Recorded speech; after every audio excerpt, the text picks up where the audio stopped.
और आइए खबरों की शुरुआत करते हैं बिहार में नई सरकार के शपथ ग्रहण से। नीतीश कुमार,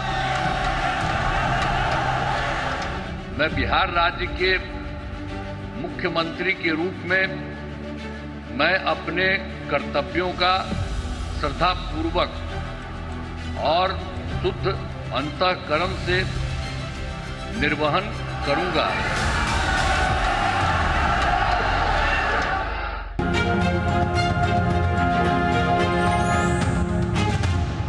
यही है आज की हमारी कवर स्टोरी भी। नीतीश कुमार रिकॉर्ड 10वीं बार बिहार के सीएम बन गए हैं। पटना के ऐतिहासिक गांधी मैदान में आज मेगा शपथ ग्रहण समारोह हुआ, लेकिन सबसे बड़ा सवाल ये कि क्या इस बार सरकार बिहार की आर्थिक स्थितियां सुधारने में कामयाब हो पाएंगी? क्या राज्य में रोजगार के अवसर बनेंगे? क्या लोगों का पलायन रुकेगा, थमेगा? और क्या मजदूर राज्य का लगा टैग बिहार से हटेगा? सबसे पहले ये रिपोर्ट देखिए, समझिए कि इस वक्त ग्राउंड रियलिटी क्या है। आगे एक्सपर्ट से हम समझने की कोशिश करेंगे कि एक नए बिहार को बनाने के लिए अब नीतीश कुमार की सरकार को क्या क्या करना है। बिहार में नई एनडीए सरकार का गठन हो चुका है। पटना के ऐतिहासिक गांधी मैदान में आज जनता दल यूनाइटेड के सर्वोच्च नेता नीतीश कुमार ने रिकॉर्ड 10वीं बार बिहार के मुख्यमंत्री पद की शपथ ली। नीतीश कुमार, राज्यपाल मोहम्मद आरिफ खान ने नीतीश को पद और गोपनीयता की शपथ दिलाई। नीतीश की नई कैबिनेट में 26 मंत्रियों ने भी शपथ ली, जिसमें बीजेपी के 14 और जेडीयू कोटे के 8 मंत्री शामिल हैं। 26 नए मंत्रियों में एक मुस्लिम, 3 महिलाएं और पहली बार विधानसभा पहुंचे 3 विधायक भी मंत्री बने हैं। समारोह में बीजेपी के वरिष्ठ नेता और मुख्यमंत्री सम्राट चौधरी और विजय कुमार सिन्हा ने भी मंत्री पद की शपथ ली। शपथ ग्रहण समारोह में प्रधानमंत्री नरेंद्र मोदी, केंद्रीय गृह मंत्री अमित शाह, बीजेपी के राष्ट्रीय अध्यक्ष जेपी नड्डा समेत एनडीए शासित राज्यों के कई मुख्यमंत्री और केंद्रीय मंत्री शामिल हुए। उत्तर प्रदेश के मुख्यमंत्री योगी आदित्यनाथ, मध्य प्रदेश के सीएम मोहन यादव, राजस्थान के भजनलाल शर्मा, गुजरात के भूपेंद्र पटेल समेत कई बड़े नेता मंच पर मौजूद रहे। नीतीश की ताजपोशी के लिए गांधी मैदान को पूरी तरह सजाया संवारा गया था। हजारों की संख्या में जेडीयू बीजेपी कार्यकर्ता और आम लोग समारोह में शामिल हुए और मंच पर बिहार में फिर एक बार नीतीश कुमार के नारे गूंजते रहे। बिहार में नीतीश की अगुवाई में एनडीए की प्रचंड जीत और आज मेगा शपथ ग्रहण समारोह अपने साथ नई सरकार के लिए चुनौतियां भी लेकर आया है। एक रिपोर्ट की माने तो नीतीश कुमार के शुरुआती कार्यकाल में बिहार में कुछ सालों में 13% से 17% तक की शानदार ग्रोथ दर्ज की थी, लेकिन 2015-16 में विकास दर अचानक गिरकर 7.6% पर आ गई। इसके बाद कोरोना महामारी ने इकोनॉमी को और झटका दिया और 2020-21 में ग्रोथ रेट 2.5% नेगेटिव में चली गई। 2020-21 में बिहार के प्रति व्यक्ति की आय करीब 55,000 रुपए थी, जबकि राष्ट्रीय औसत 86,659 रुपए था। इससे पता चलता है कि तेज ग्रोथ के बावजूद बिहार और देश के बाकी हिस्सों के बीच आय का अंतर बना हुआ है, जिसके बीच की खाई को पाटना नीतीश कुमार की नई सरकार के लिए बड़ी चुनौती होगी। बिहार की राजनीति के इस नए अध्याय के साथ उम्मीदों का एक नया सूरज उगा है। नीतीश कुमार ने 10वीं बार सत्ता संभाल ली है, लेकिन उनके सामने चुनौतियां पहले से कहीं बड़ी और गंभीर हैं। राज्य की अर्थव्यवस्था को रफ्तार देना, रोजगार के अवसर पैदा करना, ये सब अब नई सरकार की कसौटी बनने वाले हैं। अब नजरें इस बात पर टिक गई हैं कि क्या नीतीश सरकार उस राह को मजबूत कर पाएगी, जिसकी प्रतीक्षा बिहार बरसों से करता आया है। ब्यूरो रिपोर्ट, जी मीडिया। स्वागत करते हैं अकुश श्रीवास्तव सर का। संपादक हैं नवोदय टाइम्स और देश के वरिष्ठ पत्रकार और स्तंभकार हैं। बहुत बहुत स्वागत है आपका अकुश सर हमारे शो पे। हमारे साथ है रमाकांत चंदन सर, जाने माने पत्रकार और स्तंभकार। बहुत बहुत स्वागत है रमाकांत सर आपका भी हमारे शो पे। अकुश सर, चर्चा की शुरुआत आपसे ही कर रहे हैं और आप तो सर एक अरसे से बिहार को देखते भी आए हैं, समझते भी आए हैं। बतौर पत्रकार उस तरफ रुझान होना स्वाभाविक भी है। अब ये जो मैसिव मैंडेट मिला है एनडीए को और वोट शेयर पिछली बार से 37% से अब 47% तक जा चुका है, ऐसा लग रहा है कि बिहार की जनता ने सिर्फ वोट नहीं दिया है बल्कि उम्मीदों का एक बहुत बड़ा पिटारा भी दे दिया है और उस उम्मीद में सतह पर तैर रहा है नए बिहार का नाम। ये नया बिहार बनाने के लिए सर क्या क्या करना होगा? कहां कहां आपको लगता है कि सर्जरीज की आवश्यकता होगी? देखिए, फिलहाल तो आज शपथ ग्रहण हो चुका है और कुछ स्थायित्व सा दिखेगा आपको। एकदम से ऐसा कुछ भी नहीं होने जा रहा है कि जो आपको लगे कि हाँ बड़ा भारी परिवर्तन होने जा रहा है। ये बहुत जिम्मेदारी और जो अनुभव है और बिहार में रहने का और बाकी भी करने देखने सुनने का, उसके आधार पे कह रहा हूँ। अभी ऐसा तत्काल तौर पे कुछ नहीं है, लेकिन चुनौतियाँ बहुत विशाल हैं, पहाड़ जैसी विशाल हैं। क्यों? क्योंकि जो तात्कालिक काम थे, जैसे आपने सड़क ठीक कर दी, वो सब तो काम हो गए वहाँ, जो नज़र आ रहे हैं। बिजली ठीक कर दी, वो नज़र आ रहे हैं। लेकिन जो आपने वायदे बड़े बड़े पहाड़ तुम कर दिए हैं कि साहब आप 1 करोड़ रोजगार के अवसर देंगे। 1 करोड़ रोजगार उस राज्य में जहाँ कुल 28 लाख नौकरियां हैं सरकारी। इसीलिए शब्द इन्होंने बहुत अक्लमंदी से, मैं अक्लमंदी कहूँगा, चालाकी नहीं कहूँगा, एनडीए ने बहुत अक्लमंदी से गढ़ा रोजगार के मौके। अब 1 करोड़ रोजगार के मौके अगर आप देंगे तो वो कैसे होंगे, क्या सचमुच उसको जीवन उठाने के लिए होंगे, या फिर ये होगा कि 10,000 रुपये जो दिए गए हैं वो भी रोजगार के लिए हैं, जीविका रोजगार योजना के तहत हैं। इस योजना का फ़ायदा उठा करके 2 लाख रुपए भी आप ले सकते हैं, लेकिन 10 के बाद एकदम से 2 लाख मिलना आसान नहीं होगा। उस पर आपको अपना काम दिखाना होगा, कहाँ आप कैसे कर पा रहे हैं वो दिखाना होगा, तब वो हो पाएगा। लेकिन इसके बिहार के लोग सिर्फ इस 10,000 या 2 लाख रुपए पाने के लिए तो है नहीं, सिर्फ वो कोई छोटे मोटे ठेले लगाने के लिए नहीं है। उनकी इच्छाएं नौकरियों की है, उनकी इच्छाएं उद्योग धंधों की है, उनकी इच्छाएं बड़े काम की है, और उनकी इच्छाएं उससे ज़्यादा पलायन, रिवर्स पलायन की है। अब ये कैसे संभव होगा? ये बड़ी चुनौतियां हैं जिसको अभी तत्काल सरकार को, जिस पे बैठ करके मेहनत मशक्क़त और सही में प्राइवेट लोगों को बुला करके, प्राइवेट प्लेयर्स को बुला करके करनी पड़ेगी। उद्योगपतियों को जो नाम के लिए अभी तक इन्वेस्टमेंट के सम्मेलन किए जा रहे हैं, वो उससे काम नहीं चलना पड़ेगा। सिंगल विंडो सिस्टम अगर आपको ठीक करना होगा, ज़मीन के लिए लैंड पूलिंग की एक बड़ी व्यवस्था करनी होगी, क्योंकि बिहार में अभी तक मैं बहुत साफ कह रहा हूँ, नीतीश कुमार की सरकार जो है वो लैंड पूलिंग के लिए बहुत मूड में नहीं रहती। सरकार की ओर से ज़मीन दिए जाने पर बहुत काम नहीं कर रही थी, कम से कम आज से 7-8 साल पहले तक। अब थोड़ा बहुत मैंने सुना है कि थोड़ी सी लैंड एकत्रित की गई है, लेकिन वो बहुत ज़्यादा बड़ी नहीं है। और अगर आपको वहाँ बड़े इंडस्ट्री लगानी है, जिसमें ये भी एक संकट है, बड़ी इंडस्ट्री तो लग सकती है, लेकिन उसमें रोज़गार कितना मिलेगा? तो इनको रोज़गार भी देना है, एमएसएमईज़ को भी लाना है, बड़े उद्योगों को भी लाना है, और इन सब के लिए ज़मीन देने के जो सिलसिले शुरू करने होंगे, वो उसके लिए पहले लैंड पूल बनाना होगा, लोगों को राजी करना होगा, और इन सब के साथ साथ 1-2 काम ऐसे करने होंगे जो सामने नजर आए कि हाँ बिहार बदल रहा है। बिहार बदल कैसे रहा है? भ्रष्टाचार यहाँ तक है, मेडिकल सेवाओं में बुरा हाल है, बाकी और डिपार्टमेंट जो सामने नगर निगम वगैरह दिखते हैं उसमें बुरा हाल है। उसको ठीक करना बहुत ज़रूरी होगा, और इसके लिए नीतीश कुमार को काबिल अफसरों को, ईमानदार अफसरों को कुछ तो चुन सकते हैं। बहुत आसान है चुनना, ऐसा नहीं कि सब बेईमान लोग भरे पड़े वहाँ। और एनडीए का जो गवर्नेंस का मॉडल है सेंट्रल का, वो एनडीए की गवर्नमेंट में बिहार में भी काम आ सकता है, जैसा कि कोशिश की गई केंद्र सरकार काम आ सकता है, लेकिन वो मॉडल ऊपर के लेवल पे ही है। वो नीचे जैसे जैसे आप उसे ले जाएंगे एनडीए की गवर्नमेंट के मॉडल को, उसके पेच कसने होंगे।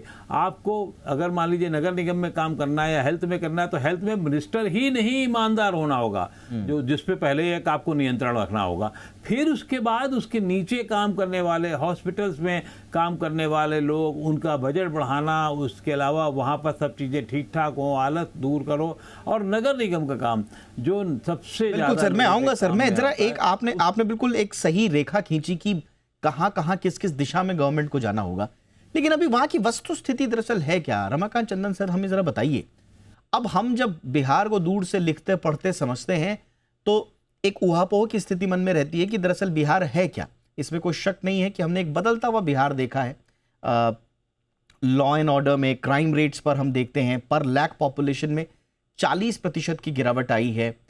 माइग्रेशन एक इशू है वहां पर, लेकिन ये भी कहा जाता है कि अर्बन माइग्रेशन के कारण जो माइग्रेंट हाउस होल्ड है 1 से 1.5 लाख प्रतिवर्ष की स्टडी इनफ्लो भी है। मतलब जिसको केरला मॉडल से बार बार कहा जाता है कि भाई माइग्रेशन हर वक्त खराब चीज़ नहीं है।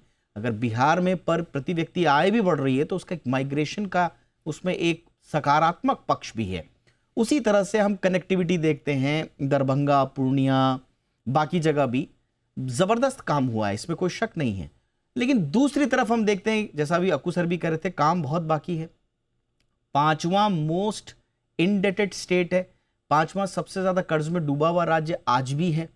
अपनी रेवेन्यू बहुत कम है, कुल राजस्व का सिर्फ 37% बिहार से आ रहा है।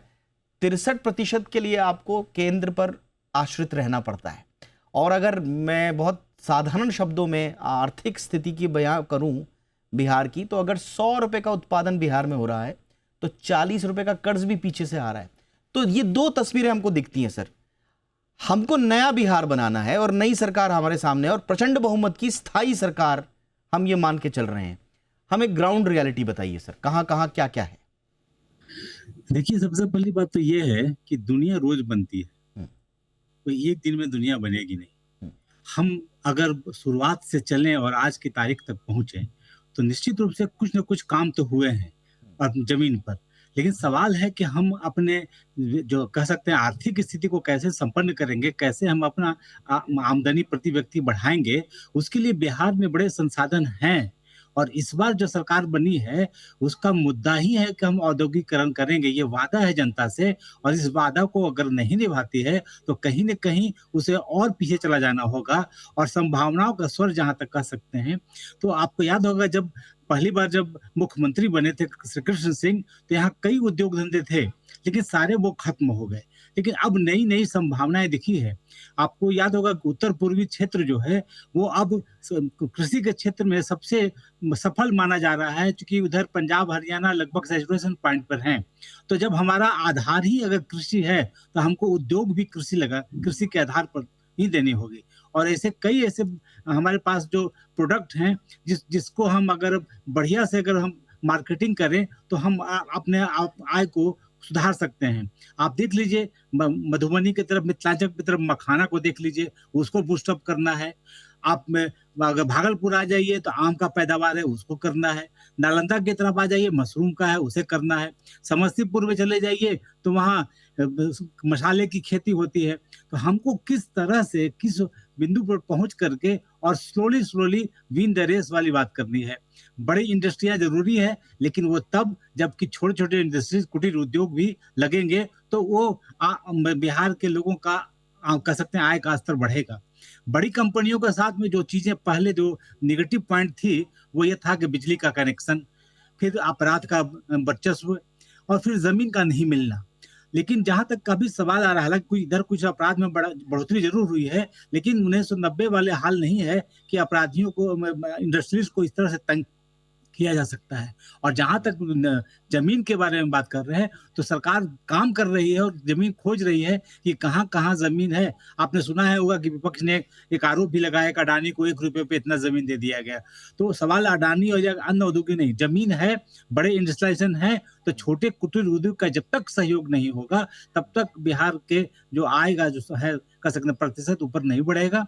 और निश्चित रूप से हमारे ध्यान में है कि ये जो कृषि रोड मैप जो नीतीश जी ने बनाया था पहले मंत्रिमंडल में, उसका कैरी ऑन करके चौथा हम रोड मैप पर पहुंच चुके हैं, लेकिन अभी तक वो उत्पादन के लेवल पर सफल नहीं हो सका है। उसके पीछे सबसे बड़ा कारण आपको याद होगा कि पिछले बार जो कृषि मंत्री बने थे वो खुद कहते थे कि पूरा सिस्टम ही भ्रष्ट है। तो ये एक बड़ी समस्या है कि भ्रष्ट सिस्टम के कारण हमारा कृषि चौपट हो रहा है, भ्रष्ट सिस्टम के कारण मेरा स्वास्थ्य चौपट हो रहा है, भ्रष्ट सिस्टम के कारण शिक्षा नहीं है। अब नई चीज, जब आप उद्योग के बारे में सोच रहे हैं, पूरा आपका संकल्प ही इस बार का उद्योग है, तो क्या वो अच्छे कह सकते हैं पदाधिकारियों के द्वारा वो उसका लक्ष्य की प्राप्ति हो सकती है? अगर हो सकती है तो बिहार के लिए भविष्य बनाने वाला होगा।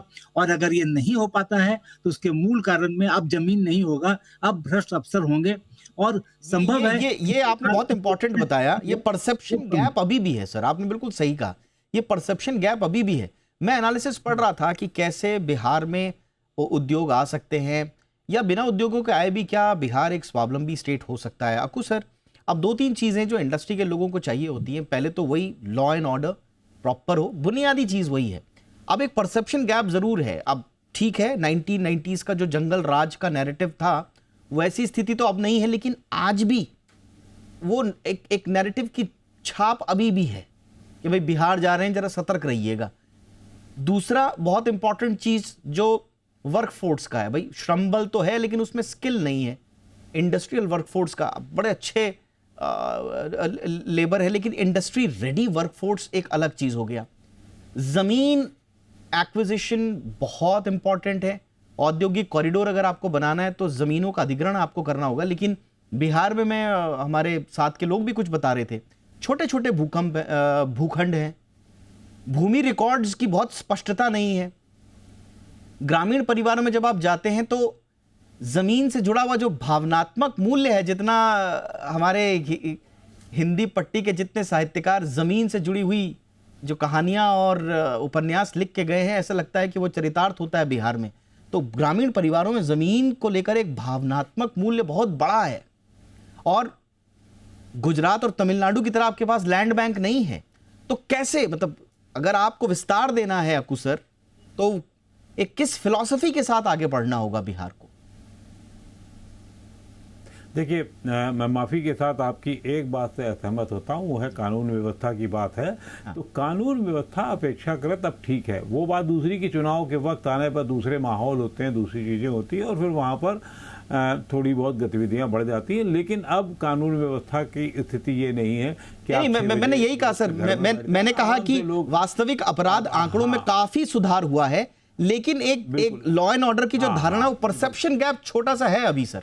सतर्क रहिए वाला। अब ऐसा नहीं है कि बिहार में सब खराब है, लेकिन सतर्क रहिए अभी भी। धीरे धीरे खत्म हो रहा है, धीरे धीरे खत्म हो रहा है। अब आप चाहे वो पटना में नदी के किनारे चले जाइए और बाकी जगह चले जाइए, 12-1 बजे तक आवाजाही चर्चा चलती रहती है। नाइट लाइफ नहीं है अभी, वो अभी जरूर वो दौर बाकी है मुंबई और दिल्ली की तरीके से, लेकिन बहुत कुछ स्थितियां सुधरी हैं। लोग आ जा सकते हैं, बच्चियां आ जा सकती हैं, महिलाएं आ जा सकती हैं, यही अपने आप में बहुत है। जिस बिहार में अपहरण, अपराध और न जाने क्या क्या हुआ करता था, हत्या, अगर आप 2 घंटे लेट से पहुंचे तो पता नहीं घर वालों में रुदन प्रक्रिया शुरू हो जाती थी, पता नहीं बच्चे कहाँ गए। आज उससे मुक्त हो चुका है और वो स्थितियां अब नहीं हैं। हाँ, जो बेसिक इश्यूज हैं इंडस्ट्रीज को लेकर के, जैसे मैंने पहले भी कहा है कि इंडस्ट्रियलाइजेशन के लिए जो वर्कफोर्स होनी चाहिए, ज़मीनों का जो अधिग्रहण का काम होना चाहिए, उसमें अभी बहुत रुचि नहीं रही अभी तक। पिछले 2 साल में उन्होंने सम्मेलन किए इंडस्ट्रीज़ के लिए, बहुत सारा इन्वेस्टमेंट की बात हुई, लेकिन अगर आप उनसे ये पूछिए कि 2 साल में कितना इन्वेस्टमेंट आया, तो वहाँ सन्नाटा हो जाएगा। क्यों? क्योंकि अभी भी आप उनको इंसेंटिव नहीं दे रहे हैं, उनको आप ज़मीन ले कर के नहीं दे रहे हैं। बिजली दे देंगे, लेकिन बिजली देने और अन्य काम के लिए जितनी आसानी होनी चाहिए बड़े राज्यों में, और तो और पड़ोसी राज्य में चले जाएं, उत्तर प्रदेश में चले जाएं, झारखंड में चले जाएं, छत्तीसगढ़ में चले जाएं, वहाँ ज़्यादा सुविधाएँ, फैसिलिटीज़ हैं बनस्पत बिहार में। तो अब उनको तुलनात्मक रूप से अगर किसी को बुलाना है, आखिर क्या वजह है कि बड़े इंडस्ट्रीज घराने जो देश के 2-4 हैं, वो वहाँ जब भी इन्वेस्टमेंट सम्मेलन होता है वो क्यों नहीं पहुँचते हैं? माइक जो हम सब लोग तकनीकी भाषा में जानते हैं, उसकी सुविधा वहाँ नहीं है। आपने राजगीर में एक कॉम्प्लेक्स बना दिया है, लेकिन वो खेल तो हर समय नहीं होते हैं, वहाँ पर और सुविधाएं होनी चाहिए। साल भर इवेंट के कोशिशें होनी चाहिए। दिल्ली में भरत मंडपम, यशोभूमि बन गया, इतने बड़े बड़े बन गए, तो वहाँ सरकार प्रमोट करती है कि भाई आप ये भी आयोजन यहाँ करो, तो वो आयोजन कराने पड़ेंगे। अब आप रास्ते में भी देखेंगे, खान पान की सेवाओं को बढ़ाना पड़ेगा। सरकार को इस मामले में हरियाणा से सबक लेना चाहिए कि टूरिज्म का काम यही नहीं है कि सिर्फ एक आपने मूर्ति ठीक कर दी, साफ कर दी, बल्कि उसका काम यह है कि जो हाईवेज पर बनने वाले होटल हैं उनको ठीक किया जाए, उनको ठीक से चलाया जाए। आज बहुत ख़राब स्थिति है, खासतौर से वो भी जब बिहार शरीफ, पटना से बिहार शरीफ में अभी गया था, तो मुझे चाय की ठीक ठाक दुकान ढूंढने में दिक्कत हुई। तो वो सब इश्यूज हैं वहाँ पर अभी। उसको जब तक आप माइन्यूटली चेक नहीं करेंगे, जिम्मेदार अफसरों को जिम्मेदारी के साथ उनको खुला हाथ नहीं देंगे और बहुत सारे काम करने नहीं देंगे, तब तक मुश्किल होगा। और ये ओपननेस, ये निर्भरता उन पर आपको रखनी होगी और उनको कहा जाए कि ये हम करना चाहते हैं। इस मामले में जो प्रधानमंत्री की भाषा है ना, उस तरीके से जब तक आप बहुत प्यार मोहब्बत से कई चीजें होती नहीं हैं, वो होना पड़ेगा। और भ्रष्टाचार को लेकर के और सिंगल विंडो सिस्टम, मेरा ये मानना है सिंगल विंडो सिस्टम बहुत कायदे से लागू किया जाना चाहिए, तभी इस राज्य में इंडस्ट्रीज का बढ़ावा हो सकेगा। और नहीं तो फिर जैसी स्थितियां हैं, जहां तक माइग्रेशन का सवाल था, पैसा आता जरूर है वहां से, पैसा आता है, लेकिन वो पैसा वहां के लोगों कितना काम आता है? बैंक्स कितने लोगों को देते हैं पैसा वहां पर उधारी पर? नहीं, ऐसा नहीं होता है। 40% से ज्यादा तो दिया जाता है और 60% पैसा जो है बाहर और राज्यों में चला जाता है, जबकि पैसा आता इसी उद्देश्य से। तो ये सब बहुत बड़ी समस्या है जिसको धीरे धीरे करके ये कहा भी जाता है जो शॉर्ट टर्म विभागों के मंत्रियों को वो जिम्मेदारी दी जाए तब किया जाए। वो बिल्कुल सर, ये एक नई अप्रोच के साथ तो बिहार में आना पड़ेगा। एक बड़ा स्ट्रक्चरल ट्रैप जो आप कहेंगे बिहार में, और एक गैप भी है, वो ये है रमाकांत चंदन सर, और उसके कई रीजन हो सकते हैं। क्या हम यूपी से या बाकी राज्यों से कोई एक हिंट या लीड लेकर आगे बढ़ सकते हैं? क्योंकि देखिए, आपको औद्योगिक राज्य अगर बनना है, उसकी शुरुआत अगर करनी है, तो आपको एक अर्बन एंकर चाहिए। अब गुजरात के पास अहमदाबाद है, महाराष्ट्र के पास बंबई है, पुणे है, तमिलनाडु के पास चेन्नई है, यूपी में भी अब नोएडा, बाकी जगह भी हो गया है, अयोध्या, और ये बाकी बड़ी तेजी से उभर रहे हैं। तो एक अर्बन एंकर चाहिए आपको। बिहार में पटना एक अकेला ऐसा लगता है कि अर्बन मैग्नेट है, लेकिन पॉपुलेशन हैवी है और इंफ्रास्ट्रक्चर बहुत कम है वहां पे, और अर्बनाइजेशन रेट अगर आप पूरे बिहार का देखेंगे तो सबसे कम है, 12% है। तो इंडस्ट्री को चाहिए लॉजिस्टिक इकोसिस्टम, और उसके लिए कोई एक बड़ा शहर। तो आपको लगता है सर कि नई सरकार के ये टू डू लिस्ट में सबसे ऊपर होना चाहिए कि आप एक अर्बन एंकर सिटी तैयार करें? जी, इसमें दो चीज बहुत जरूरी है। एक तो पहला ये कि हम कमजोर पैरों पर अगर तेजी से दौड़ेंगे तो गिर जाएंगे। दूसरा, विश्वास की लकीर हमारी गहरी है, पर जो इंडस्ट्रियलिस्ट हैं उनकी विश्वास की लकीर गहरी नहीं हो रही है। ऐसा कहीं नहीं है कि अब नरसंहार हो रहा है, अपहरण हो रहा है, लेकिन वो इसी कह सकते हैं कि दायरे में आते हैं, एमओयू साइन करते हैं, लेकिन नहीं आते हैं। तो आखिर उनको विश्वास किस तरह से दिखाया जाए? क्या उनके पास ऐसा कोई नक्सली आंदोलन का दिखाई पड़ता है? क्या अपहरण हो रहा है? क्या नरसंहार हो रहे हैं? नहीं, लेकिन वो विश्वास नहीं कर पाते हैं। वो वही 90 वाले थिंक के साथ चले जाते हैं। तो विश्वास की लकीर उन्हें गहरी करनी पड़ेगी सबसे पहले। और जहां तक जमीन की बात है, हम जहां भी जरूरत पड़ रही है जमीन का इंतजाम कर रहे हैं। निश्चित रूप से पहले के अधिकारी इस पल्ले में नहीं पड़ते थे, लेकिन अब जहां जहां भी मेडिकल कॉलेज खुल रहा है तो वहां जमीनें मिल रही हैं। और अगर आप देख लें कि हम अगर एक मुंगेर शहर का ही उदाहरण ले लें, तो वहां पहले से भी फैक्ट्रियां थी, तो वो आज ऐसे ही बेकार पड़ी हुई है। भागलपुर की इंडस्ट्री देख लीजिए, वो पूरा रीजन जो है बिल्कुल बेकार पड़ा हुआ है। जहाँ की कह सकते हैं कि कच्चा लोहा का वो जो भंडार होता था वो था, वहाँ चीजें लोहे की बनती थी, चादर बनते थे, वो सारे वहाँ इंडस्ट्री देख लीजिए, कपड़ों का वो बिल्कुल ठप पड़ा हुआ है। तो है, चीजें हैं, लेकिन उसको समझने की जरूरत है कि हम कैसे इसको आगे ले जा सकते हैं। और इसके लिए सबसे बड़ी जरूरी थी कि आधारभूत संरचना विकास करें। तो इस सरकार ने आधारभूत संरचना विकास कर ली है, ट्रांसपोर्टेशन कर लिया है, और इस ट्रांसपोर्टेशन से अभी छोटे छोटे लोगों को जरूर फायदा हो रहा है, लेकिन एक बड़े इंडस्ट्रियलाइजेशन के बाद ये जरूर होगा। और जहां तक तकनीकी की बात कर रहे हैं, तो हमारे किसान बहुत डेवलप हैं। हमने तो देखा है कि उत्तर प्रदेश का जो अच्छे नस्ल के जो गन्ने होते हैं वो अपने यहाँ लगाते हैं, उससे उसका यील्ड बढ़ता है। लेकिन सवाल क्या होता है, उन्हें बिकने के लिए निर्भर करना पड़ता है फिर उत्तर प्रदेश से। तो यहाँ उसको खरीदने की पूरी व्यवस्था होनी चाहिए। और जितनी चीनी मिले हैं, अगर वो स्टार्ट हो जाए तो एक उद्योग तो इसका हो जाएगा। फिर चावल का सबसे बड़ा उत्पादन है, आप उसको एक लगा दें, चाहे वो कह सकते हैं कि रोहतास की तरफ, बक्सर की तरफ, ये सब उसका यील्ड है। तो आप निश्चित रूप से आगे बढ़ेंगे। और जहाँ तक है स्किल डेवलपमेंट है उस पर भी काम हो रहा है, एमएसएमई काम कर रहा है, लेकिन वो समय लगेगा। हम एक बैग आगे नहीं बढ़ सकते हैं, लेकिन इसके लिए सबसे जरूरी है कि हमारा इंडस्ट्री के जो लोग हैं बड़े बड़े, वो बिहार पर विश्वास करके, जैसे पहले के जो बड़े बड़े लोग होते थे वो शिक्षा के लिए जमीन दान कर देते थे, पैसा करते देते थे, उसी तरह से इंडस्ट्रीज को भी ये सोचना होगा कि बिहार को आगे बढ़ाना है तो हमारा भी योगदान होना चाहिए। Absolutely. इन सब चीजों से हट करके हम एक बार लगा के देखें, एक बार बिहार को अपना के देखें। अगर अगर और नहीं ये कुछ होता है, बिल्कुल सर आपने तब कहा, वो- और बिहार के लिए सोच, पॉलिटिकल सोच भी बदलनी पड़ेगी, सोशल सोच भी बदलनी पड़ेगी, और जो माइग्रेट करके जो बिहारी हैं, जो बाहर हैं, उनको भी बदलना होगा। आराम अक्कू सर, संक्षेप में आपका समापन वक्तव्य लूंगा, लेकिन जो बात बार बार माइग्रेशन की जाती है, माइग्रेशन देखिए बिहार के लिए एक ब्लेसिंग भी है। जैसा मैंने आपको बताया कि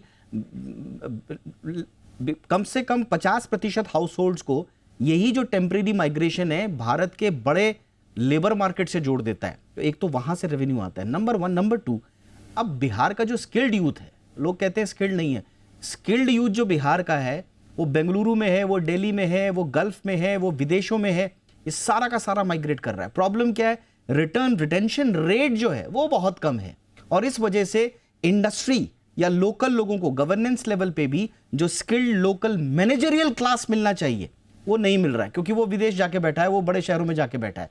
तो वो वापस आएगा तो शायद स्थिति सुधरे। स्थिति पहले भी सुधरी है। 2000 में जब झारखंड अलग हुआ तो सारा का सारा इंडस्ट्री और पावर एसेट बिहार के वहीं चले गए, लेकिन फिर वापसी की 20-25 सालों में बिहार ने। अच्छा, आज अच्छी सड़कें हैं, कंस्ट्रक्शन सेक्टर भी ठीक ठाक है, एक 1.3 गीगावाट से ज़्यादा पावर जनरेशन यूनिट इस समय बिहार में कमीशनड है, और मैं कहीं पढ़ रहा था 2.6 गीगावाट का नया एनर्जी कॉन्ट्रैक्ट भी साइन हुआ है। तो सब कुछ हुआ है, इसको सिर्फ आगे बढ़ाना है, क्वांटिटी और उसके साथ एक अप्रोच। संक्षेप में अक्कू सर। देखिए, मैं सबसे पहले तो विश्वास की बात है। जो विश्वास जो है उद्योगपतियों का, उनका काम इतना नहीं होता है। अगर ये होता तो खुद बिहार के जो उद्योगपति हैं, एक दवा निर्माता है जो बहुत बड़े हैं, जो राज्यसभा भी जा चुके हैं, उन्होंने एक भी दुकान वहाँ नहीं लगाई है। कई बड़ी कंपनियों के वहाँ जो ऑफिसेज हैं वो ख़त्म हुए हैं। एक होटल सिन्हा साहब जो हैं अपने जो पटना के होटल के मालिक, उन्होंने बहुत सारा काम आगे नहीं बढ़ा पाए। तो वो जब तक सरकार, सिर्फ सरकार के ऊपर अब एंकर होगा कि उनको करना पड़ेगा, उनको लाना पड़ेगा, उनको बुलाना पड़ेगा, उनको और सुविधाएं देनी पड़ेंगी, और जब 2, 4, 10 आ जाएंगे तब फिर रफ्तार अपने आप हो सकती। अभी शंकाओं के घेरे हैं, शंकाओं जो बेसिक बुनियादी चीज़ है उस पर। दूसरा, सर्विस सेक्टर पे क्यों नहीं काम हो रहा है वहाँ पर, जो बहुत आसानी से हो सकता है। एजुकेशन सेक्टर पे काम हो सकता है, जो आसानी से हो सकता है। मेडिकल सेक्टर पे काम हो सकता है, जो अभी भी नहीं हो रहा है। आज भी फौरन लोग वहाँ से भागना पड़ता है उनको, बनारस, दिल्ली, लखनऊ। ये इसको रोकने की क्या प्रक्रियाएं हो रही, इन सब पे बहुत बड़े लेवल पे काम होगा, तभी जा करके। और स्किल्ड यूथ को तो विश्वास दिलाना होगा कि वो विश्वास कौन दिलाएगा? वो इंडस्ट्री दिलाएंगी। इंडस्ट्री जब आ जाएंगी तो अपने आप लोग आ जाएंगे। ये सब एक से जुड़ी हुई कड़ियाँ हैं, जिसको अब जैसे वहाँ का चावल है, काला नमक चावल मुझे बहुत पसंद है। तो काला नमक चावल जो है दुनिया के कई लोगों पसंद है, लेकिन उसका उत्पादन बढ़ाया जाए, मखाने का उत्पादन बढ़ाने के प्रयास किए जाए। वहाँ की पेंटिंग, मधुबनी पेंटिंग दुनिया भर में वो है, पूरा पोटेंशियल भरा पड़ा है, लेकिन पूरी दुनिया को ये विश्वास दिलाना पड़ेगा कि वाकई में अब एक नया बिहार है। वरना जो करप्शन है, बिल्कुल सही कहा आपने, करप्शन ऐसे नहीं आपको दिखेगा, बट जो लोअर ब्यूरोक्रेसी में ना, जो बहुत बड़ा माइक्रो डिटरेंट है, ये बड़ा सूक्ष्म भयादोहन है। ग्राउंड लेवल अप्रूवल्स में बिल्कुल करप्शन है। अब स्मॉल मीडियम इंडस्ट्री जो है वो लगातार इसी बात से तो डिस्करेज होती हैं, और बड़ी कंपनियां तो रिस्क क्यों लेंगी जब तक उनको पता है कि लोअर ब्यूरोक्रेसी में भी करप्शन है। तो ये सब दूर करना पड़ेगा। बहरहाल, तो पूरा अप्रोच चेंज होगा तो संभवतः हम एक नया बिहार देखेंगे, और इसमें सबकी भागीदारी होगी, जो आज सत्ता में हैं वो भी और जो विपक्ष में हैं, उन सबको मिलकर ही एक नया बिहार बनाना पड़ेगा। इसलिए हमारी शुभकामनाएं नए बिहार को। बहुत बहुत धन्यवाद आप दोनों का वक्त निकालने के लिए। अक्कू सर, आपने वक्त निकाला। Ramakant sir, thank you so much. एक छोटा सा ब्रेक के उस पार कुछ और बताएंगे।